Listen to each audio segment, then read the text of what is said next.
નમસ્કાર મારા વાલા વિદ્યાર્થી મિત્રો, કેમ છો બધા? મજામાં ને? તો આજનો આપણો વિષય છે વિજ્ઞાન. પાઠ 1 પાક ઉત્પાદન અને વ્યવસ્થાપન. મારી મિત્ર જેની તમને પાક વિશે સમજ આપશે.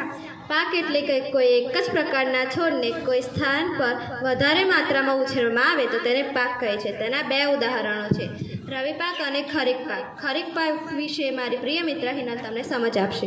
ખરીફ પાક એટલે જે પાકને વરસાદની ઋતુમાં રોપવામાં આવે છે તેને ખરીફ પાક કહેવામાં આવે છે. તે જૂનથી સપ્ટેમ્બર મહિના સુધી હોય છે.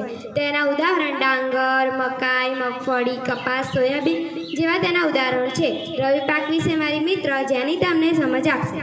રવિ પાક એટલે કે શિયાળાની ઋતુમાં રોપવામાં આવતો પાકને તેને રવિ પાક કહે છે. તે ઓક્ટોબરથી માર્ચમાં રોપવામાં આવે છે. ઘઉં, ચણા, વટાણા, રાઈ અને અળસી તેના ઉદાહરણો છે. ધન્યવાદ.